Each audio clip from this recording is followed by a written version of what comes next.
In 1953, in a brick row house in South Philadelphia, a steelworker's wife sat at the kitchen table on a Friday night and divided his $38 pay envelope into 7 labeled jars before he had finished taking off his boots. She handed him back $2 and called it his spending money for the week, and he took it without a word, because in that house, the rent, the coal, the milk bill, and the burial insurance were her department, not his. Not the helpless homemaker, not the man of the house holding the purse strings, not anything Father Knows Best ever showed you. The truth is that in millions of American homes, the wife was the chief financial officer, and the husband never saw the books. Almost everything you picture about who held the money in the 1950s is wrong. The advertisers and the sitcoms sold you a tidy arrangement, the husband as breadwinner and the wife as a sweet spender of his earnings, a woman who asked permission for a new hat and knew nothing of where the dollars went. The records say something far stranger and far shrewder. Number 25 on this list is a job the law itself handed to women in 9 states, and most people today have no idea it existed. Number 11 is the reason a married woman in 1950 often could not get a loan in her own name, no matter how well she managed the household. And number 1 is not a trick or a loophole at all. It is the quiet arrangement that almost every working-class marriage of the decade actually ran on. The reason all 24 others were even possible, and it is the opposite of what the television told you. She did not inherit a husband who handed her an allowance and called the shots. She inherited a system her own mother ran before her, where the woman counted the money and the man brought it home. Hit subscribe, because what you are about to hear is not the 1950s the sitcoms sold you. This is the household economy as the pay envelopes, the bank passbooks, the budget magazines, and the women who balance them actually remember it. Quieter, shrewder, and far more in charge than the legend. Let us count down. Number 25. The pay envelope handed over whole. The picture the advertisers sold was a man who managed his wages and parceled out a little to his wife. The record from working-class homes says the reverse was the norm. In countless factory and trade households, especially Irish, Italian, and Polish ones, the husband brought home the cash envelope on Friday and handed it over unopened, keeping back a small fixed sum for tobacco and a drink. A laborer in 1953 might earn around $60 a week, hand over 56, and keep 4. The shrewder reality is that the man who looked like the boss had handed control of every dollar to his wife before supper. Number 24, the household account book. The magazines pictured a woman who shopped on impulse and could not be trusted with sums. The truth is that budget keeping was treated as a skilled woman's profession in its own right. Magazines like Good Housekeeping and the Ladies' Home Journal ran detailed monthly budget templates, and women filled ledgers with columns for rent, food, fuel, insurance, and savings.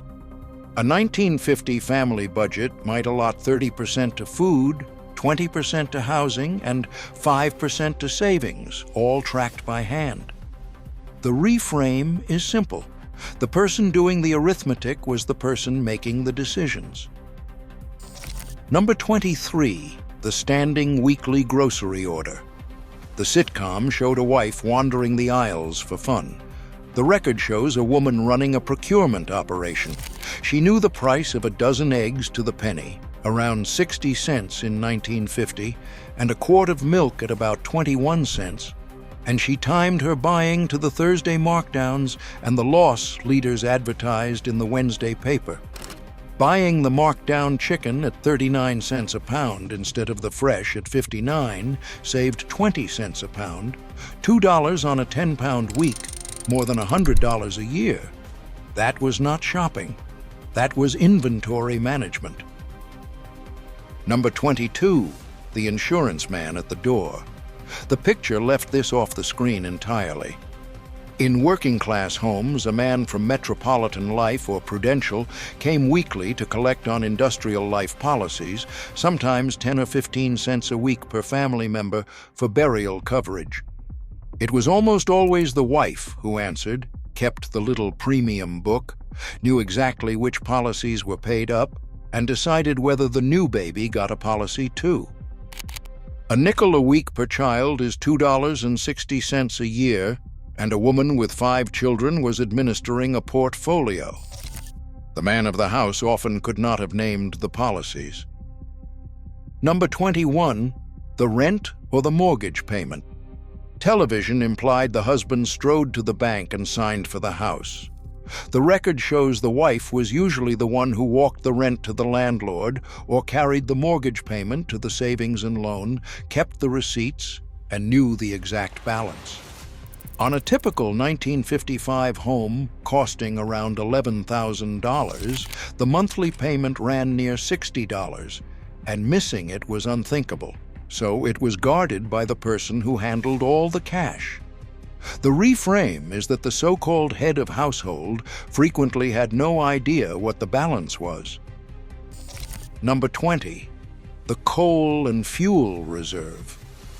The pretty image had heat appear by magic. The reality was a woman who watched the coal bin through the winter and bought in the cheap season. Coal in summer ran cheaper per ton than coal in the January cold, and the household manager who ordered 3 tons in August at, say, $15 a ton instead of buying by the bag all winter could save several dollars across the season. She rationed the furnace by the hour and knew to the day how long the bin would last. The legend never showed who actually kept the family warm. Number 19, the layaway counter. The advertisers wanted you buying on credit on the spot. The shrewd housewife used layaway instead, a system where the store held the goods, a winter coat or a set of dishes, while she paid $1 a week with no interest. A $12 coat paid off over 12 weeks cost $12, while the same coat on a charge plate could cost interest on top. She tracked half a dozen layaway slips at once. The woman the ads called impulsive was in fact running an interest-free installment plan in her head. Number 18, the Christmas Club account. The picture showed a wife who spent recklessly come December. The record shows her opening a Christmas club at the local bank in January, a special account where she deposited a fixed sum every week, 50 cents or $1, untouchable until November. 50 cents a week for 50 weeks returned $25 right when the gifts had to be bought, often with $1 or $2 of interest added. She had been engineering Christmas for 11 months. The man who carried the tree in had no idea the money had been quietly accumulating since winter. Number 17, the egg and butter money. The nostalgia machine forgot the rural half of the country. On farms and in small towns, the wife kept the chickens and sold the surplus eggs and butter, and that cash was hers by long custom, separate from the crop money that was the man's. Eggs at 60 cents a dozen, a few dozen a week sold to the grocer, put $3 or $4 a week in her apron pocket, well over $150 a year. That money bought the children's shoes and was never reported to anyone. It was the oldest independent income in the country. Number 16, the home canning ledger. The sitcom showed dinner appearing in a casserole dish. The reality was a woman who in late summer canned dozens of quarts of tomatoes, beans, and peaches and treated the pantry as a bank. A bushel of tomatoes bought at the end of the season for $1.50 yielded perhaps 20 quarts. where buying canned tomatoes through the winter at 15 cents a can would cost $3 for the same supply. She knew the math to the jar. The pantry shelf was a savings account that paid dividends in February. Number 15. The trading stamps. The picture mocked the woman pasting little stamps in a book. The record shows a calculated loyalty scheme she worked to her advantage. S and H green stamps and their rivals gave stamps with grocery and gas purchases, and a full book, around 1,200 stamps, redeemed for housewares worth a couple of dollars. A woman who concentrated her buying at the stamp-giving stores and filled a book a month was earning roughly $25 a year in goods on purchases she had to make anyway. The advertisers thought they had hooked her. She had simply added a rebate to her budget. Number 14. The Doctor and the Dentist Fund. Television skipped the sick room. The household manager kept a small cash reserve for the doctor, who in 1950 might charge $3 to $5 for a house call, and she negotiated, paid in installments, and decided which ailment warranted the expense. There was no insurance for most of it, so she was the family's health underwriter, weighing a $5 visit against the rent. The reframe is that the woman the ads pictured as frivolous was making life-and-death budget calls at the kitchen table. Number 13. The sewing machine economy. The advertisers wanted her buying ready-made. The shrewd manager ran a Singer machine, often bought on time for around $100, as a small factory. A girl's dress, sewn from 1.5 yards of cotton at 40 cents a yard, cost about 70 cents in cloth against $2 or $3 ready-made, a saving of $2 a dress. A woman making a dozen garments a year for 3 children saved well over $50 annually. The machine the salesman sold as a convenience was paying for itself, and then some. Number 12. The company store and the credit book. In mill and mining towns, the picture of cheerful cash shopping was a fiction. Families bought on credit at the company store against the next pay, and it was the wife who managed that running tab, knowing that overspending meant a thin envelope on Friday after the deductions. She walked the line between credit and cash with no margin for error. The legend of the carefree shopper collapses entirely against a woman balancing a debt that her husband's wages were already spoken for. Number 11. The loan she could not get in her own name. Here the system showed its other face. A married woman in 1950 managed every dollar in the house, yet most banks would not extend her a loan or a charge account without her husband's signature. And in many states, her wages, if she worked, were legally subject to his control. She ran the finances, but did not own them on paper. The reframe is sharp and uncomfortable. The woman who was the family's treasurer was, in the eyes of the law, not fully trusted with a dime of her own. Number 10. The milkman and the standing accounts. The picture showed a wife who paid no attention to bills. The record shows her running monthly accounts with the milkman, the iceman before refrigerators, the baker, and the coal man, each with its own little book settled on a fixed day. She knew which to pay first when money was short and which would wait a week without complaint. Juggling 4 or 5 standing accounts on an envelope of cash was a feat of scheduling. The so-called inattentive housewife was managing the family's credit standing across the whole neighborhood. Number 9. The children's allowance and labor. The sitcom showed dad handing the kids a quarter. The reality was the mother running the household labor force. She assigned the paper routes and the babysitting and collected most of the earnings back into the family fund, returning a small allowance, perhaps a dime or a quarter a week. A boy's paper route, bringing in $2 a week, was $2 she folded into the budget. She was not only the treasurer, but the employer, and the family economy ran on labor she organized. Number 8, the second-hand and hand-me-down circuit. The advertisers wanted everything new. The household manager ran a careful network of hand-me-downs among sisters, cousins, and neighbors, passing children's clothing and furniture in a circle that touched almost no cash at all. A snowsuit that cost $6 new served 4 children across 2 families over 6 years. She tracked who had what and who needed it next. The legend of the woman who shopped for fun ignores the woman who clothed her family for years on almost nothing through pure organization. Number 7, the burial fund kept apart. The nostalgia machine never showed the graveyard.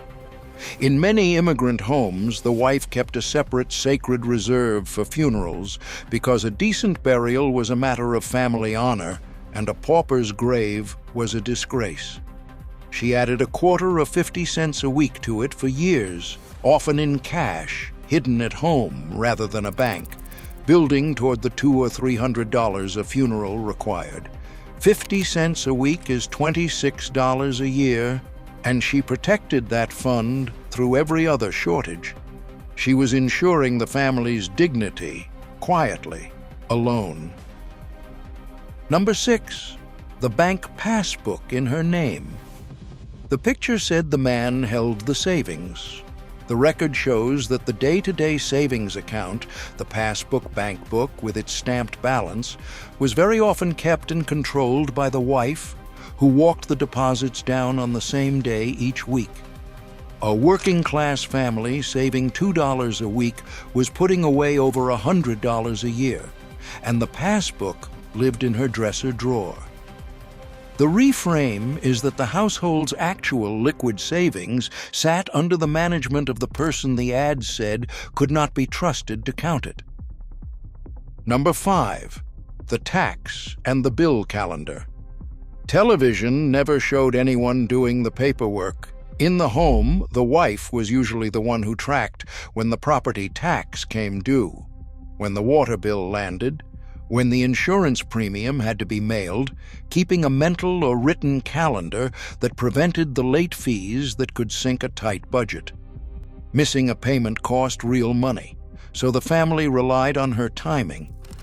The woman the sitcom made into a decoration was the one keeping the household out of default month after month. Number 4, the gambling and drink she budgeted around. The pretty image had no vice in it. The shrewd manager knew exactly how much her husband would spend on beer, cigarettes, or the numbers game, and she budgeted around it, hiding a portion of the money before it could be reached. A pack of cigarettes ran around 20 cents, a daily habit near $1.40 a week, over $70 a year, and she planned for it rather than fight it. The legend of the harmonious household left out the quiet accounting that kept a man's habits from breaking the family. Number 3, the wartime habits. She never gave up. The advertisers of the prosperous 50s wanted her to forget the lean years. She did not. The woman who had run a home through depression, scarcity, and wartime rationing kept her ration-era discipline straight through the boom, saving rendered fat, reusing flour sacks as cloth, darning rather than replacing. A flour sack reborn as a dish towel or a child's blouse was $1 saved without a thought. The reframe is that the household's chief economist had been trained in the hardest school there was, and she never unlearned it. Number 2, the separate spheres that hid who was in charge. The deepest myth was the tidy division the sitcoms drew, the man's money and the woman's home as 2 clean worlds. In practice, the spheres overlapped entirely in her favor. He earned the money and she commanded it, and the social fiction that he was the head let her run the whole operation without anyone, including him, having to admit it out loud. The reframe is the strangest of all. The very image the advertisers sold, the deferential homemaker, was the disguise that let the real manager work unquestioned. Here is the challenge. Before I tell you number one, look back at the 24 you just heard. The jars, the passbook, the burial fund, the Christmas club, the egg money. Ask yourself what they all had in common. Not thrift for its own sake, not obedience to a husband. Something underneath every single one of them. The thing that made a woman with no legal right to a loan still run the entire financial life of her family. Number one, the whole pay packet marriage, the arrangement the working class simply called the way things were done. Across millions of American homes, the husband handed over his entire wage, and the wife managed all of it, returning him pocket money like a child, and both of them understood that this was how a family survived. It was not written in any law. It was the opposite of the legal code that denied her a loan in her own name. It was a custom older than the advertisers, carried from the old country and the old neighborhoods, that said the one who counts the money is the one who keeps the family alive. Every jar, every passbook, every padded grocery report, and hidden burial fund existed because of this single understanding. The woman the television dressed up as a smiling spender was, in the only ledger that mattered, the head of the house. These 25 arrangements were not the quaint helplessness the sitcoms sold. Tell me who really held the money where you grew up in the comments below. The pay envelope handed over whole, the passbook in the dresser drawer, the coffee can on the high shelf marked for nobody to touch. I want to know whether your mother or your grandmother ran the books while a man took the credit.